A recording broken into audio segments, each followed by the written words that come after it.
Agricultural inputs, whether they're synthetic or organic, are kind of hard to avoid in agriculture. To keep a food production system going, you need to add something in because at the end of the day, you're going to be taking something out. The dream is obviously to use less inputs, or at least less costly inputs, and still pull in good size yields, so there's more money in the bank for you and your family. One way you could try going about doing this is by teaming up with the life that's already in the soil, building up its health, building up its resiliency. Oki Nisto Anakuk Derek Leahy, and in this episode of Rural Roots to Climate Solutions, we're discussing bacteria-based inputs.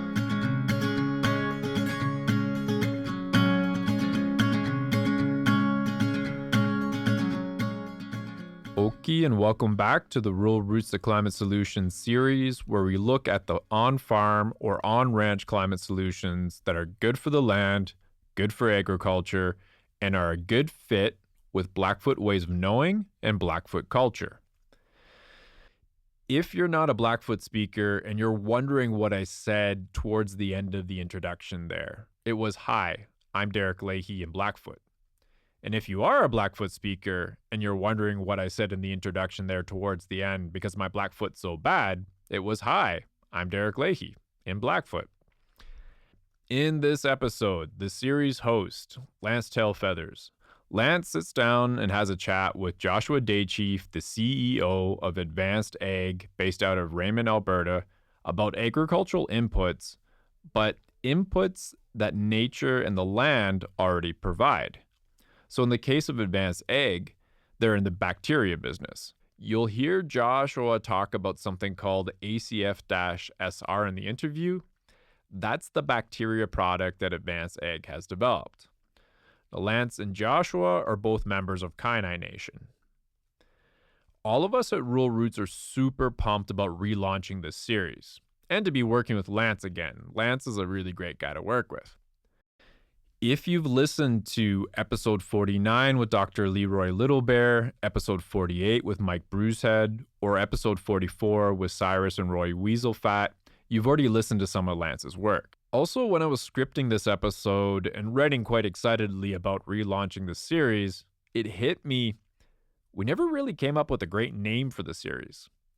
The series is part of one of our bigger projects, the Siksikaitsitapi Agriculture Project, which is a project that creates a space or a platform for Siksikaitsitapi or Blackfoot Confederacy members to come together and discuss the on-farm and on-ranch climate solutions that align with Blackfoot ways of knowing and Blackfoot culture. But we never really came up with a really solid name for the actual series, so the Rural Roots team clearly has some brainstorming to do this fall and winter.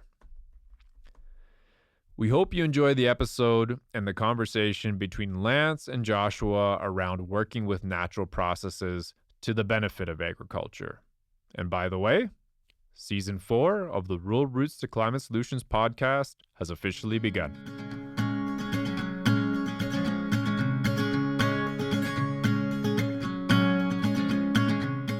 Today we are talking with Joshua Day Chief.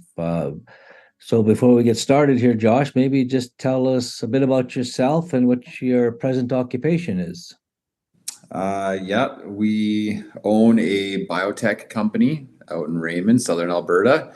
And I've been involved in this business since I was a kid. It's family owned. I am now the CEO and majority shareholder of this company. And historically, we were involved with water and wastewater remediation, and we're now heavily involved in agriculture, as you can tell by the name, Advanced Ag. Well, and then a bit about yourself, growing up on the reserve or adjacent to the reserve, just sort of how you got into this type of, ag business. Yeah, I was around the reserve quite a bit as a kid. My dad, if anyone knows my dad, Sheldon, he loves the powwow trail. And so as a kid, I always remember, going to every single powwow, drumming. My sister would dance. And then my parents got a divorce when I was younger. And so I felt like I had a bit of a disconnect from the reserve in my teenage years.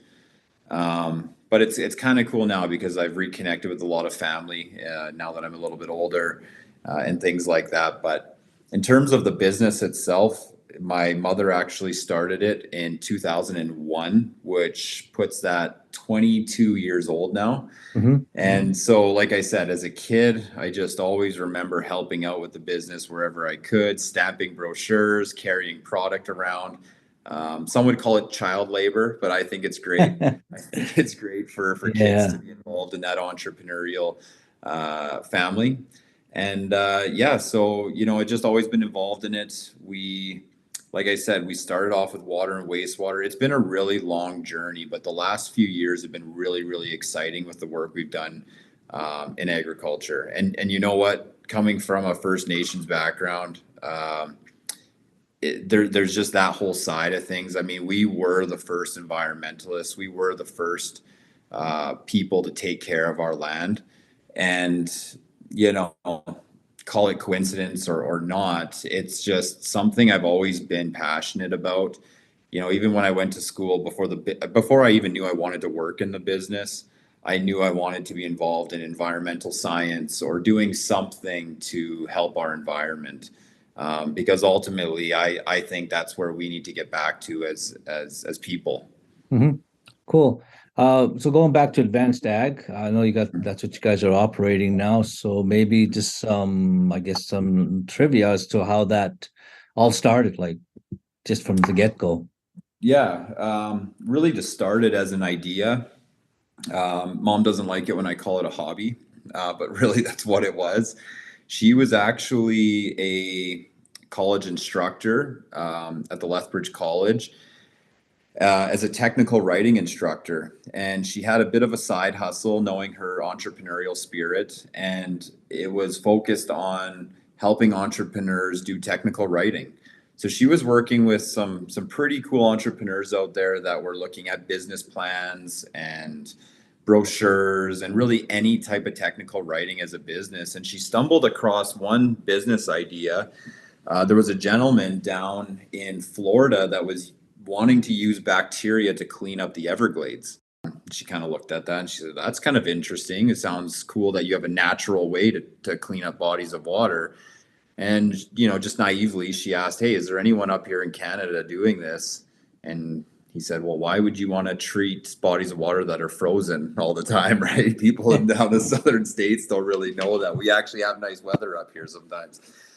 But he said, "Nope, there's no one up there doing this. I'm kind of the only guy right now focusing on this." So she went directly to his supplier and said, "Hey, can I be the distributor up here in Canada?" And I mean, you got to imagine this would have been 23, 24 years ago before the business was actually incorporated. People weren't talking about bacteria or taking care of our water or our land the way they are now. So it wasn't like we brought this technology up here and had all of this business overnight. That was not the case at all. So one of the really good things that she had at her disposal was a lot of colleagues around the college that could help her get the business off the ground in terms of research. So she went down the hall from her office and talked to a fellow named Cal Koskowich, who she knew was a wastewater engineer in his past life. At the time, he wasn't doing that anymore. He said, "You know what, Phyliss, I'm working with the National Research Council, and there's money available for us to do research on technologies like this." So he said, "Don't quit your day job. um, but you know what? There's funds here so that we can legitimize what you're doing." And he said, "You know what? I do think there is something here. If you don't do it, I might have to quit my job and maybe pursue something down this road." But no, that's really where it all started. And in fact, Cal sits on our board of advisors now because he was one of the first individuals to really help us get off the ground. But a lot of that research, if anyone knows my mother, and I'm the same way as her, we are the visionaries of the business. Mhm. She wasn't interested in treating small bodies of water, small ponds. She wanted to treat the Great Lakes and massive bodies of water. So a lot of the research we had done was focused on how do we grow bacteria for large scale applications. And again, yes, we had landed some big contracts. We had the city of Calgary, we did Henderson Lake. The water stuff was going, but it was going slowly. We had kind of just enough business to keep us afloat year after year with the research dollars as well. Mm-hmm. And then in 2016, our supplier came across a blend of bacteria that was used for plant and soil health. And he was looking at, bananas, pineapples, aloe vera, anything that was grown on anything smaller than 50 acres, where they had, these third world countries, and these guys were spraying this bacteria on these crops and enhancing the plant growth and soil health. So we went down there, learned a little bit about that. We kind of looked at each other and we went, agriculture is pretty big in Canada. I wonder if there's a fit for it up here. And the research we had done on growing our bacteria, if we could put this on thousands of acres. And Mom and I, our visionaries, were crazy at times with some of the dreams that we have. But we did that in 2016, and little did we know that there was a group of farmers looking at sustainable regenerative type of technologies. That's not that long ago, right? Mm-hmm. 7 years ago or so. And we saw results on the fields we put it on in 2016. From there, we did more research working with Dr. Bill Hammond to prove what we were doing and quantify what we were doing. And honestly, since 2016, it's grown exponentially. So I say this road in business has been long, 22 years, but it's almost like a whole new business has started based off of what we've done in the past. And it's been 7 years of just exponential growth for our company. What types of services and products does Advanced Ag generally provide, and also what to provide to what particular agricultural producers? We still do a lot of the water and wastewater stuff.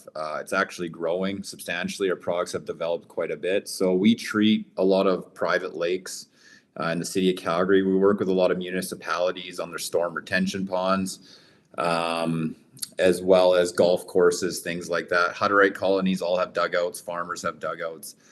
But in 2016, we developed this product called ACFSR, and it was kind of it is an incredible product, but that was our claim to fame, was that one particular technology for farmers to enhance plant growth. And the idea with that was our farmers could be less reliant on synthetic products, fertilizers, chemicals, things like that. Can we use something like this to make those products maybe more efficient so that they could use less to improve soil health?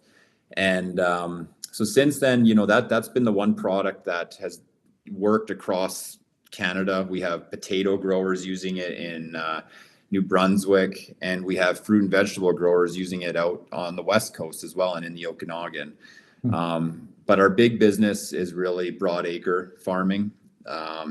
We do hundreds of thousands of acres across Saskatchewan, a lot of irrigated acres, potato growers and corn growers here in southern Alberta. And then in northern Alberta, we're working with a lot of farmers as well. So it's been a fantastic product. Just in the last couple of years, we've developed a product, not as a biopesticide, but a product that we are hoping will improve disease conditions in crops, so that farmers can move away from chemical fungicide applications. So we've done 2 years of testing on that. We're actually working with the US government now on a variety of different crops with that particular product. And everything we've done up until this point has been really exciting, but I'm particularly excited with this technology because I believe that it's going to have a huge importance. It doesn't matter what kind of farmer you are. It's going to have a huge importance for growers across North America and globally. So all these new practices that you guys are doing now, which is really good.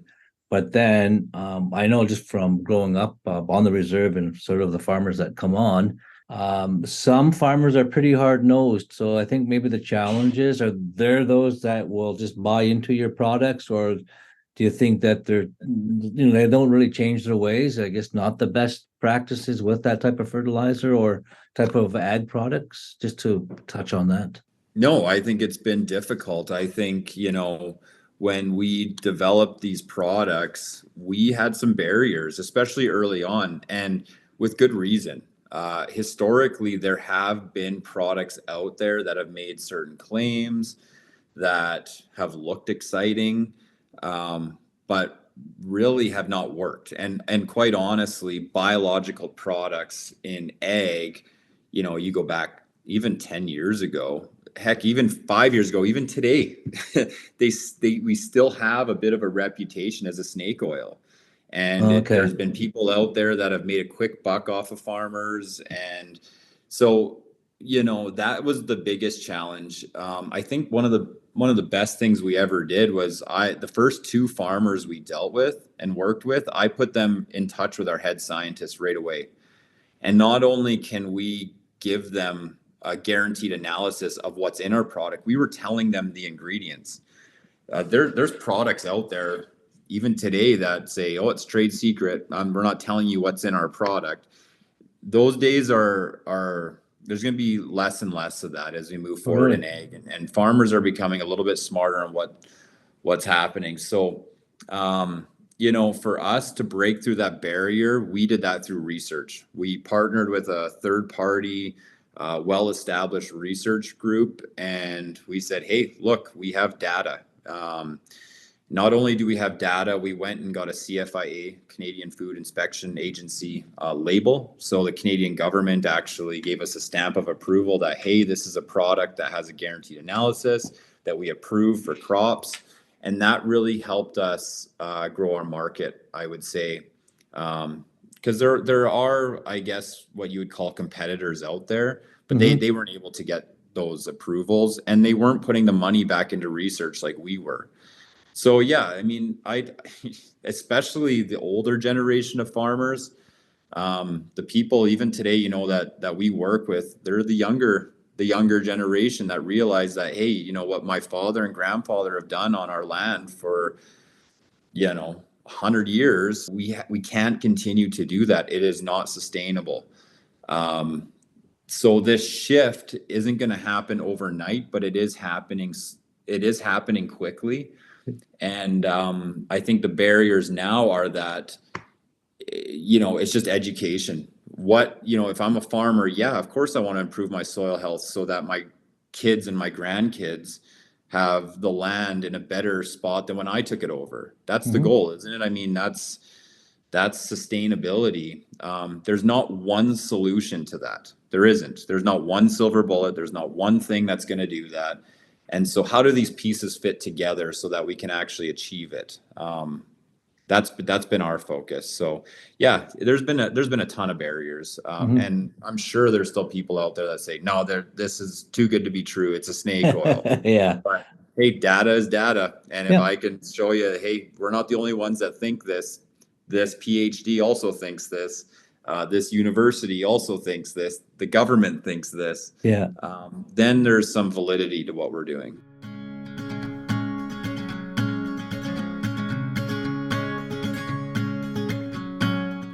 You mentioned soil and water issues on your website. Could you expand on what that is and what ag producers need to be aware of, those that aren't really too familiar with the, I guess, the technicalities? Tell us a little bit more about the bacteria your company has developed. Yeah, I think, when we talk about soil and water, I mean, totally completely different things, but at the same time, there's a lot of crossover. And so when we think about the technology itself and the way it was developed for water, we're actually using a lot of the same species for our soil treatment. The issue we're seeing in bodies of water is that there's too much leaching into these bodies of water, whether it's synthetic fertilizers, heavy organics, sewage, where we see it all the time, or it could just be cattle, whatever it may be. There's an excess of nutrients going into these bodies of water. How do we get rid of that? There's no way to get rid of that. The natural process is done through cycling from bacteria. So bacteria will actually cycle these nutrients, break them down, and convert what would be a form of nitrogen into nitrogen gas, which is what our atmosphere is made out of.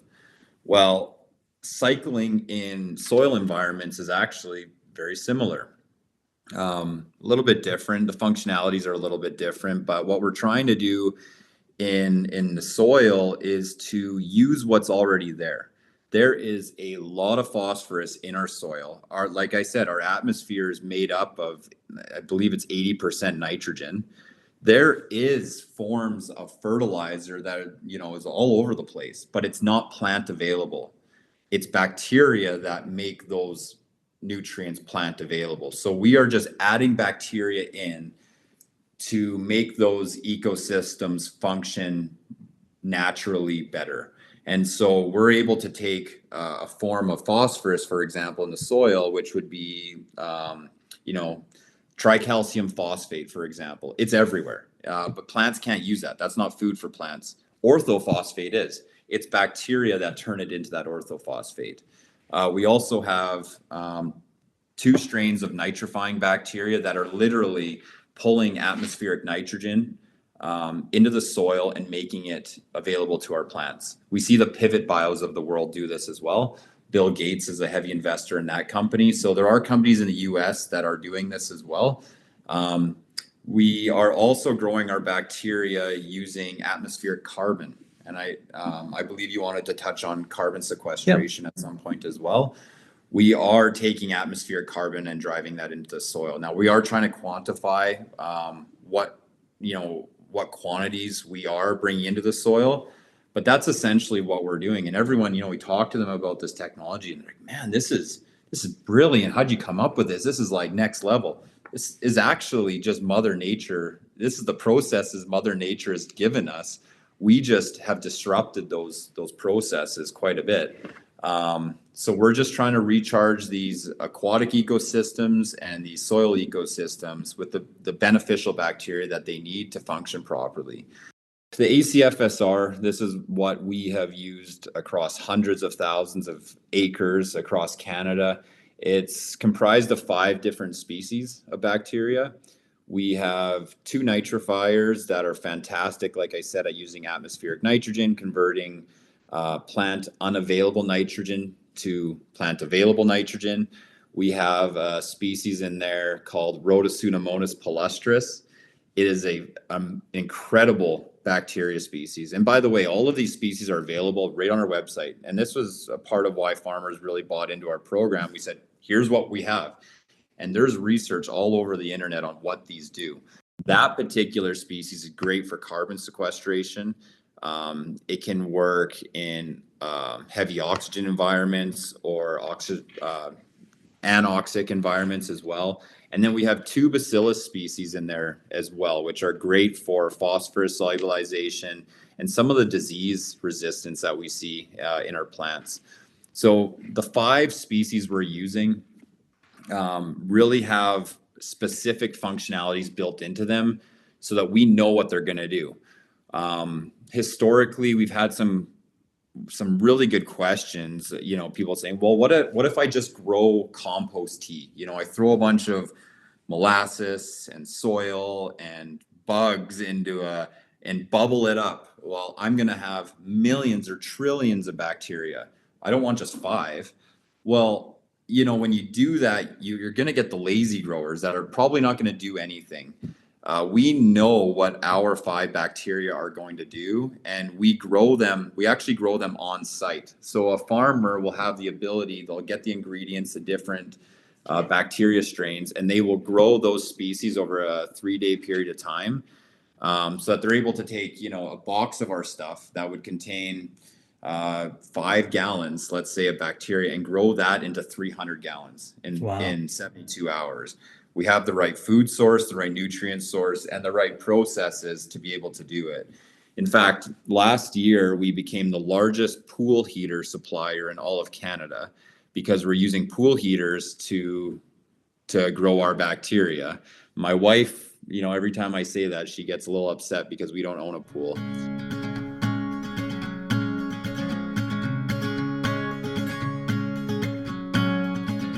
Now, another question here. What are your thoughts on community health and its potential connection to good agricultural practices like agricultural climate solutions or regen ag? I mean, I think it's everything. I mean, look at what the government is proposing over the next 5, 6, 7 years, and it's sustainable agriculture. There's a reason for that.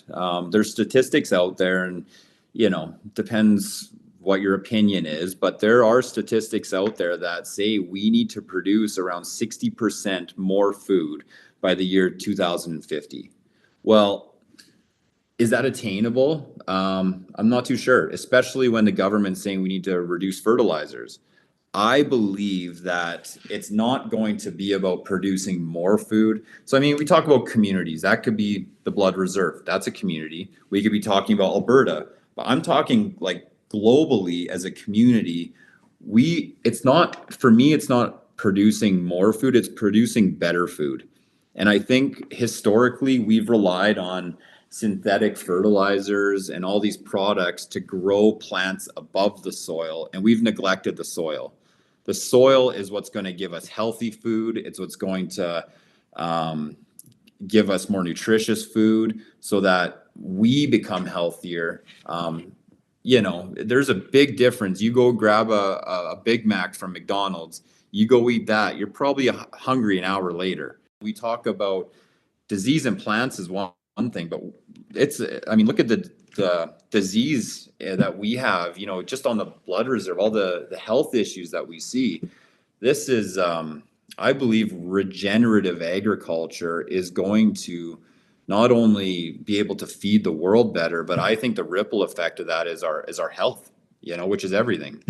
And when we talk about water health, we're having less fertilizers go into our water, which is causing less whatever, to me, that's the answer. So you're seeing, we've been working on this for 22 years. Now you're seeing all these big companies who've been promoting synthetic chemicals and all these other things. Now they're trying to race to this because they realize that this is the future.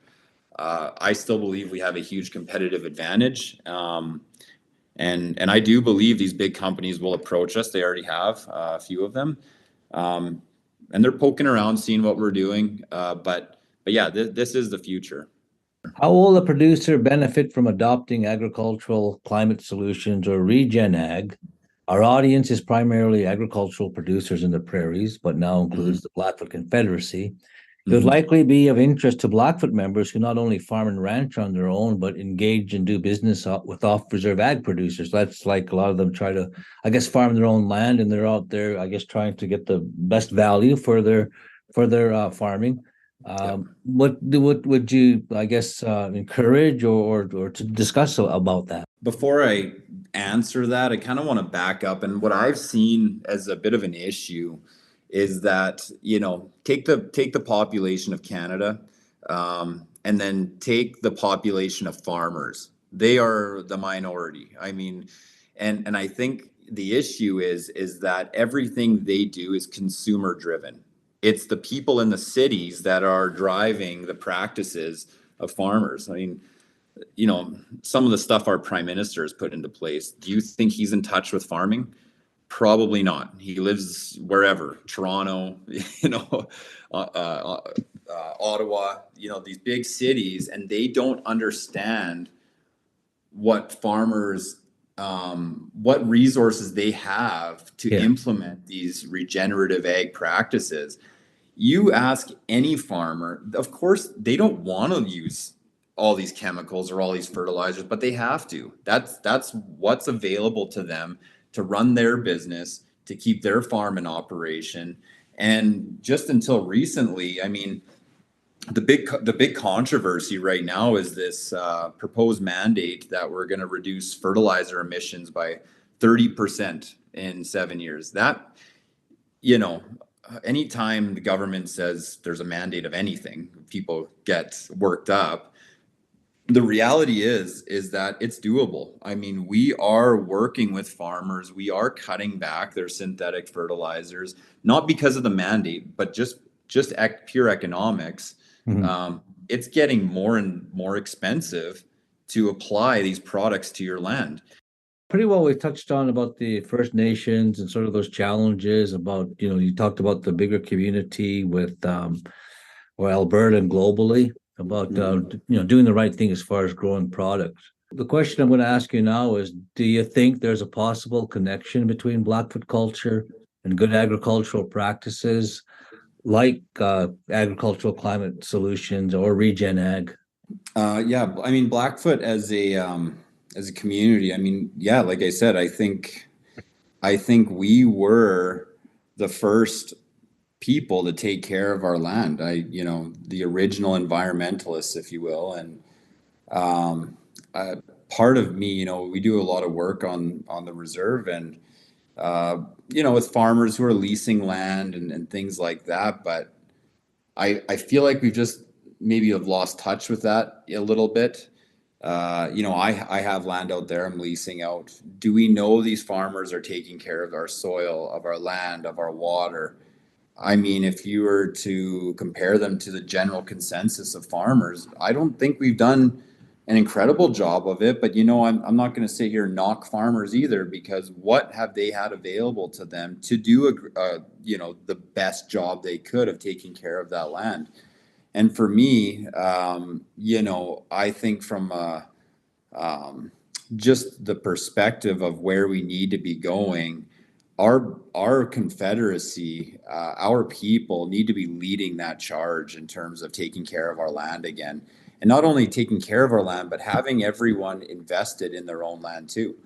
I would love to see everyone have even if it's a small farm, everyone have a hay farm or growing some alfalfa or understanding what we're doing. You look at the blood tribe, man, there is a lot of land out there, and there is a huge opportunity out there for all of our members to be successful and to have a better economy than what we have out there.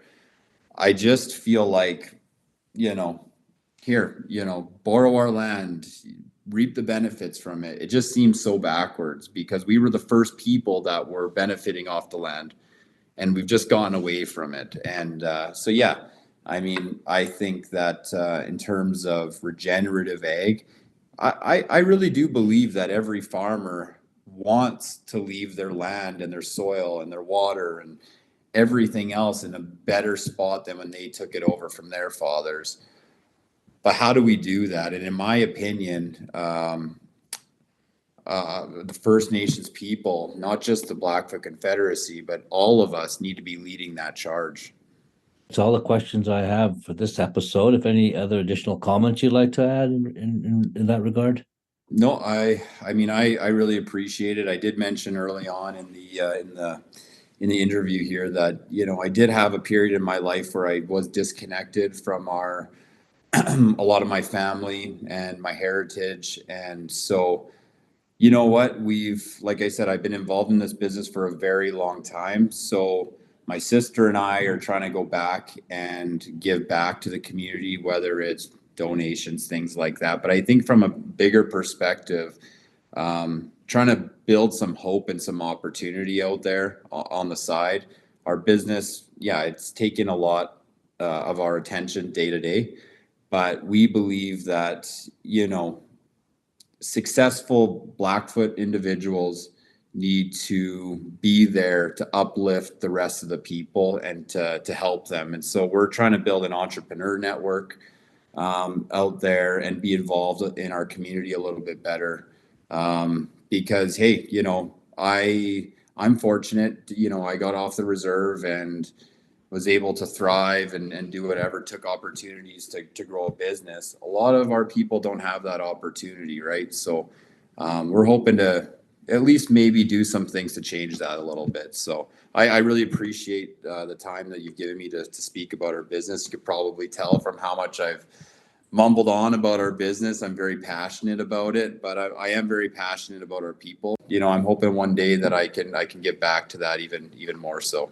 And so my takeaway from the discussion that we had was when you mentioned about it being Mother Nature just naturally does this, and that's what you guys are thriving for. So it's really an appreciation that's probably well overdue or long overdue.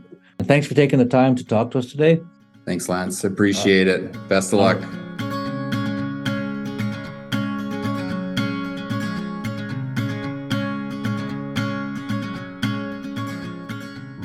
Roots to Climate Solutions is an Alberta-based organization empowering agriculture producers and the communities they live in with climate solutions.